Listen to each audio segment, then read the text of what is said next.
O primata mais forte do ensino médio. É assim que é chamado o personagem Tsukasa Shishio, que nos é apresentado no segundo episódio do Dr. Stone. Senku e Taiju estão prontos para trazer Yuzuriha de volta à vida. Só que no momento que eles vão testar a solução de Nital, eles são surpreendidos simplesmente por alguns leões. Como é que eles vão conseguir se defender de leões? Como que dois jovens de ensino médio vão conseguir se defender de leões? Bom, em uma atitude desesperadora, Senku decide então utilizar essa solução no Tsukasa. E para nossa surpresa, o Tsukasa não é apenas o primata mais forte do ensino médio. O Tsukasa é talvez o homem mais forte do mundo. Ele mata o leão com um único soco. Nem Sansão, nem Hércules conseguiram um feito desses. Ele corre mais rápido que javalis, ele salta tão alto a ponto de pegar aves no céu. Ele com um único golpe consegue pegar um cardume de piranhas.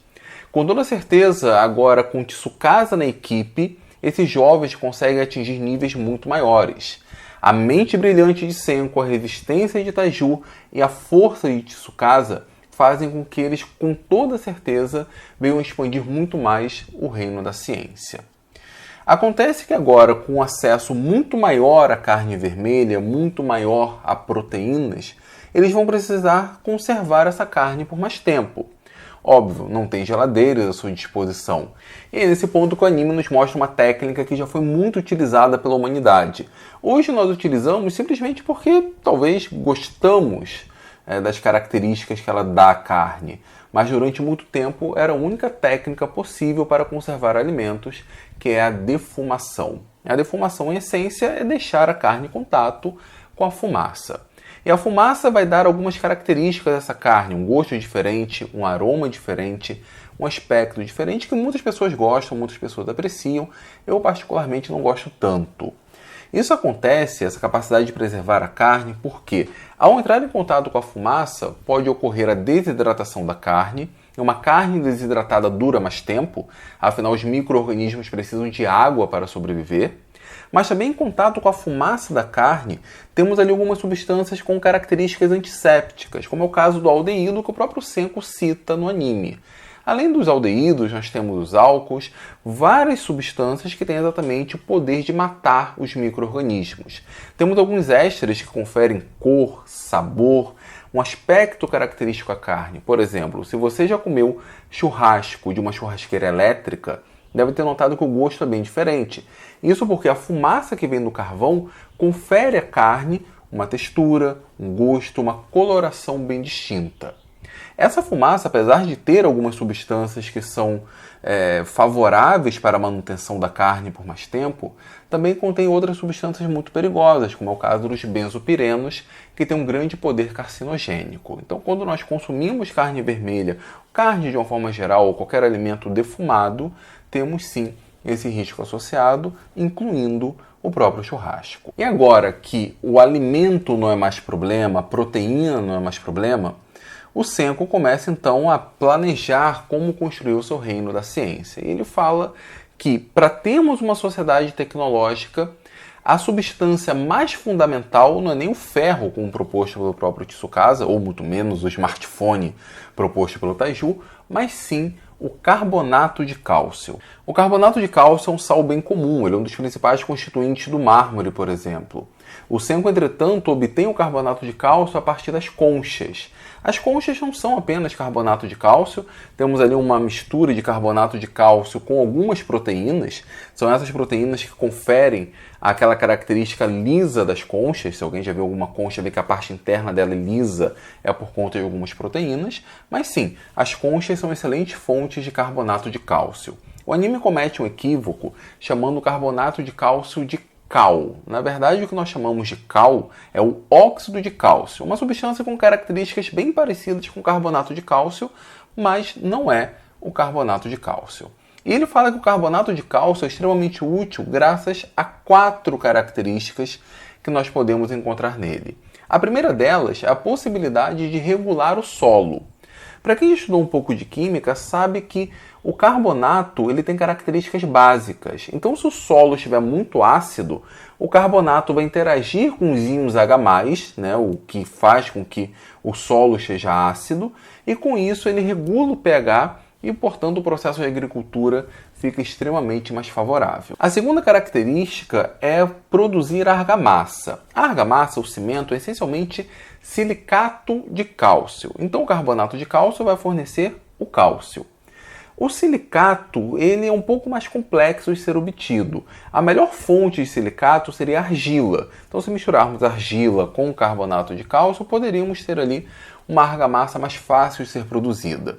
O Senco, entretanto, utiliza uma outra fonte de silicato, que é a areia. A areia é essencialmente sílica, óxido de silício, que quando misturado com carbonato aquecido, sim, consegue fazer o silicato de cálcio, e aí nós conseguimos ter a base para a argamassa, a base para o cimento, e a partir daí é possível termos construções muito mais duradouras, muito mais fortes. O terceiro ponto em que ele pode utilizar o carbonato de cálcio é para produzir sabão. Em essência, para se obter sabão, precisamos só de dois ingredientes. Precisamos de um óleo, de uma gordura, e precisamos de uma base, geralmente o hidróxido de sódio. A partir dessa reação, temos um processo de saponificação e o resultado é a formação de um sal orgânico que nós chamamos de sabão. O Senco, ele não diz onde ele obtém o óleo. Dá a entender que seria uma espécie de óleo das algas, mas ele obtém um óleo.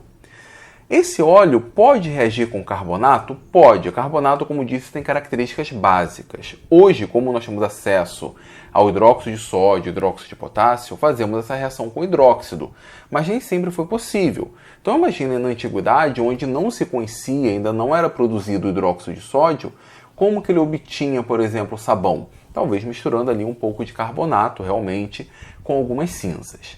Só que ele fala, e aí o anime de novo dá um salto, ele fala que utiliza carbonato de sódio. Só que o Senco está falando do carbonato de cálcio das ostras, da concha das ostras. Esse carbonato de cálcio não necessariamente vai ser convertido em carbonato de sódio. A gente faz isso por processo químico. O anime não mostra. E é fundamental que seja realmente carbonato de sódio. Ou seja, vou pegar um óleo, vou reagir com uma substância com características básicas, nesse caso não é o ideal, mas ele utiliza o carbonato, mas se for o carbonato de sódio, é possível fazer sim o sabão. Se for o carbonato de cálcio, temos um problema. O sabão, essencialmente o ânion do sabão, ele interage com cálcio e precipita. Antigamente, quando os professores davam aula no quadro com giz, por exemplo, o giz é uma excelente fonte de cálcio. Quando se lavava a mão com o sabão simplesmente precipitava, não formava espuma. Isso porque o cálcio ele acaba agregando os ânions do sabão e precipita. Então não é possível termos, por exemplo, um sabão de cálcio, mas é possível sim termos um sabão de sódio, um sabão de potássio. O anime não entra nesses detalhes, dá alguns saltos aí. De novo, isso aqui não é uma crítica à obra, mas é um aspecto que ele acaba não explicando de forma adequada.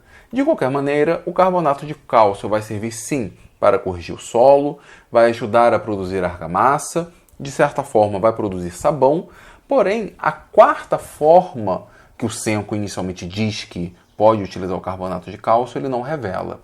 E o Senco não revela para o Tsukasa por precaução, porque ele já percebe que a filosofia dele é diferente. Enquanto o Senco quer trazer toda a humanidade de volta à vida, sem fazer julgamento moral, sem fazer um pré-julgamento, o Tsukasa ele quer trazer apenas os jovens, porque ele considera que os adultos já estão corrompidos. Portanto, o Senco começa a filtrar algumas informações porque ter um inimigo tão forte quanto o Tsukasa não é bom. Ter um inimigo tão forte quanto o Tsukasa com conhecimento científico é pior ainda. E é isso, pessoal. Essa foi a análise do segundo episódio do Dr. Stone. Gostaram? Se gostaram, por favor, dê o seu like. E se quiser ser avisado quando sair o vídeo número 3, se inscreva aqui no Universidade da Química e ative as notificações. Se quiser apoiar financeiramente esse projeto, pense em se tornar um membro, menos de R$ 8 por mês. Sua ajuda será muito bem-vinda.